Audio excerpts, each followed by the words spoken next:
Hello बच्चों, जो पिछली वीडियो में सेंटेंस करवाए थे उन सेंटेंस की ट्रांसलेशन, ताकि आप चेक कर पाओ कि आपके सेंटेंस गलत हुए या सही हुए। क्योंकि आपने बनाए तो होंगे, नहीं बनाए तो बना लेना, फिर इस वीडियो को आप चेकिंग के लिए यूज करना। क्योंकि हमने बताया था कि जो भी सेंटेंस अपन लिखवा रहे हैं वो ट्रांसलेशन ज़रूर करा के देंगे। और अगर फिर भी कोई किसी सेंटेंस में आपको डाउट रहता है तो वो कमेंट में डाल के आप पूछ सकते हो। हम कोशिश करके कमेंट का आंसर भी देने की कोशिश करेंगे। तो सेंटेंस करवाते हैं जो मिक्स बोले गए हैं वो सारे। बच्चों बोल लो सेंटेंस आप हिंदी में क्या क्या है वो ट्रांसलेशन जो कर रखी है। वह एक दुकानदार है। He is a shopkeeper. वह हमारा भाई है।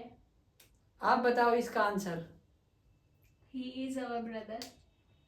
वह हमारा भाई है। He is our brother. He is my brother. He is her brother. तो हर ब्रदर नहीं आएगा क्योंकि उसका भाई आ जाता। हमारा है या आपका है तो आवर भी लगा सकते हो और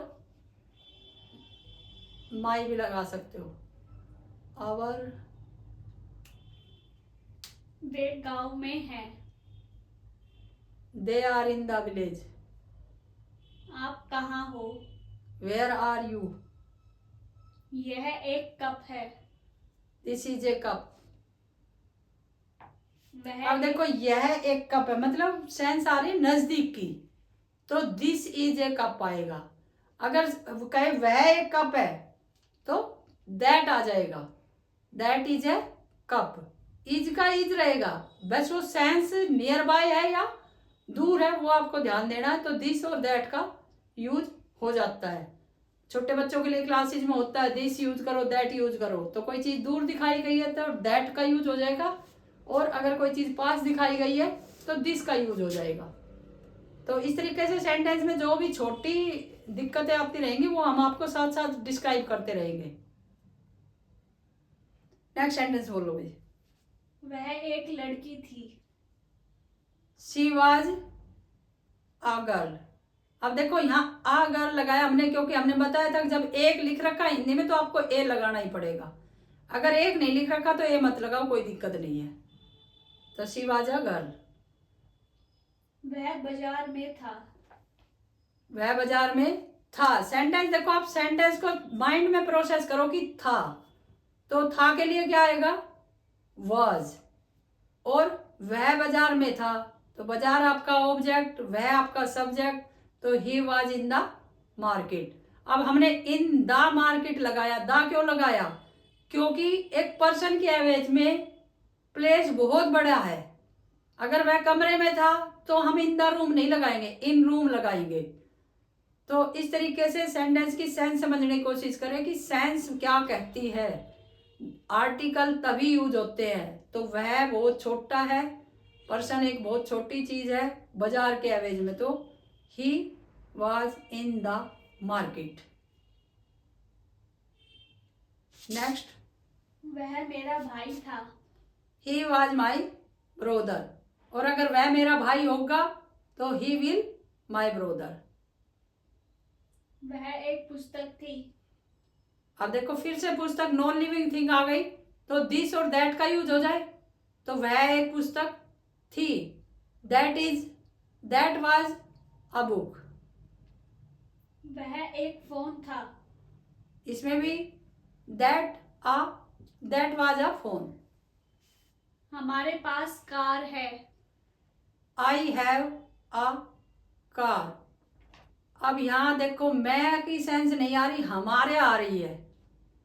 तो हमारे में क्या लगाएंगे हम, क्योंकि वी तो हमने लिखवाया था हम आता है, तो यहां भी वी ही आएगा। We have a car. आपके पास घर है। यू हैव अ होम या यू हैव अ हाउस, क्योंकि आपके पास एक घर है। और अगर आपका सेंटेंस आ जाए एक घर था तो यू हैड अ होम, और एक घर होगा तो you will have a home. बच्चों के पास खिलौने और पुस्तकें हैं। Children have toys and books. Deepak के क्योंकि दोनों चीजें हम लगा रहे हैं एंड लगाएंगे, और दोनों में से कोई एक है भाई, फोन या पुस्तक है तो हम और लगाएंगे। यहाँ पे सेंस एंड और में देखो, हिंदी में एक ही वर्ड यूज हो रहा है और, लेकिन इंग्लिश में कब एंड यूज होता है, कब और यूज होता है, जब किसी दो में से एक है तो और यूज होगा, या दोनों हैं, क्योंकि वो सेंस वो थोड़ा सा एक कहते हैं ना शक के माइंड से कि पता नहीं एक चीज है या दो चीज है, तो हम डेफिनेटली और यूज करेंगे। जब हमें कंफर्म पता है कि दोनों चीजें हैं तो हम एंड यूज करते हैं। नेक्स्ट सेंटेंस, दीपक के पास बाइक है। दीपक के पास बाइक है। Deepak has a bike. मेरे पास मोबाइल है। I have a mobile. Rahul के पास एक अच्छा घर था। Rahul had a nice house. उसके पास पुस्तकें और पेन थे। They had book and pen. Books आ जाएगा क्योंकि बुक सिंगल नहीं है, बुक पुस्तकें हैं तो बुक्स एंड पेन्स। बच्चों के पास कैमरा था। Children had camera. हमारे पास पुस्तकें होंगी। We will have books. Rahul के पास कार होगी। Rahul will have car. हमारे पास खाना होगा। We will have food. तो इस तरीके से आप किसी भी सेंटेंस को कोशिश करके ऐसे ही ट्राई करें कि उधर से क्वेश्चन और इधर से आंसर, और अगर आप अटक जाते हो तो माइंड को प्रोसेस करें, रुक जाओ, जरूरी नहीं है, कोई जल्दी नहीं आ रही पीछे से कि भाई आपको ट्रेन पकड़नी है छूट जाएगी।